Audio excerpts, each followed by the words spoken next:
नमस्कार, मैं रंजू सिंह। आप देख रहे हैं तसान एक्सप्रेस। बंगाल के वैज्ञानिकों ने बताया क्यों खास है भारत का आदित्य L1 मिशन।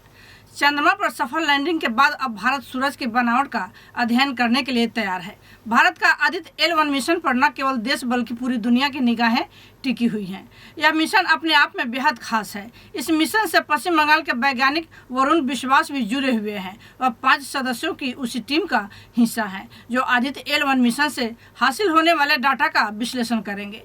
इस मिशन के बारे में पूछे जाने पर उन्होंने बताया कि धरती से 15 लाख किलोमीटर दूर L1 पॉइंट पर आदित्ययान को भेजा जाएगा। यह ऐसा पॉइंट है जहां सूरज की रोशनी हमेशा पड़ती है। किसी भी ग्रह उपग्रह की छाया यहां नहीं पड़ती, यानी यहां इस यंत्र के स्थापित होने के बाद लगातार सूरज की रोशनी इस पर पड़ेगी। जाहिर है इसमें लगे यंत्रों के जरिए सूरज की बनावट, वहाँ के वातावरण आदि के बारे में विस्तृत अध्ययन किया जाएगा। वरुण ने स्पष्ट शब्दों में कहा कि इस मिशन की शुरुआत बहुत पहले इसरो ने कर दी थी। यह कोई आज का मिशन नहीं है।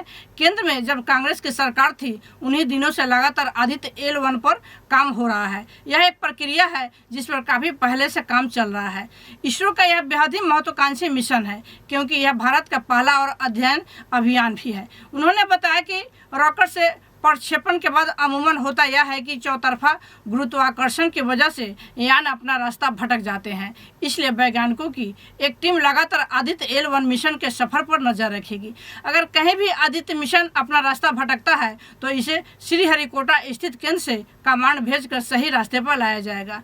उन्होंने बताया कि आदित्य L1 मिशन के जरिए सूर्य के सबसे बाहरी आवरण की बनावट का अध्ययन किया जाएगा। वहाँ प्रकृति और सौर किरणों की प्रकृति का भी अध्ययन किया जाएगा। उन्होंने बताया कि अगर यह अभियान भी सफल होता है तो भारत अंतरिक्ष की रेस में और एक कदम आगे बढ़ेगा। बंगाल के एक और वैज्ञानिक दिव्येंदु नंदी भी आदित्य L1 मिशन से जुड़े हुए हैं। उन्होंने बताया कि आदित्य L1 मिशन में 7 प्रमुख यंत्र लगे हैं जिनमें सोलर अल्ट्रावायलेट इमेजिंग टेलीस्कोप की निगरानी की जिम्मेवारी मेरी है। सूरज से बहुत ही तेज अल्ट्रावायलेट किरणों भी आती हैं जो बेहद घातक होती हैं। उनका अध्ययन करना और उसके विश्लेषण करने की जिम्मेवारी नंदी की है। वह बताते हैं कि यह पहली बार होगा जब भारत अपने यंत्र के जरिए हासिल होने वाले डाटा के आधार पर सूरज के बारे में सबसे सटीक विश्लेषण कर पाएगा। इसी तरह की अन्य खबरों के लिए आप जुड़े रहें द सन एक्सप्रेस के साथ। धन्यवाद।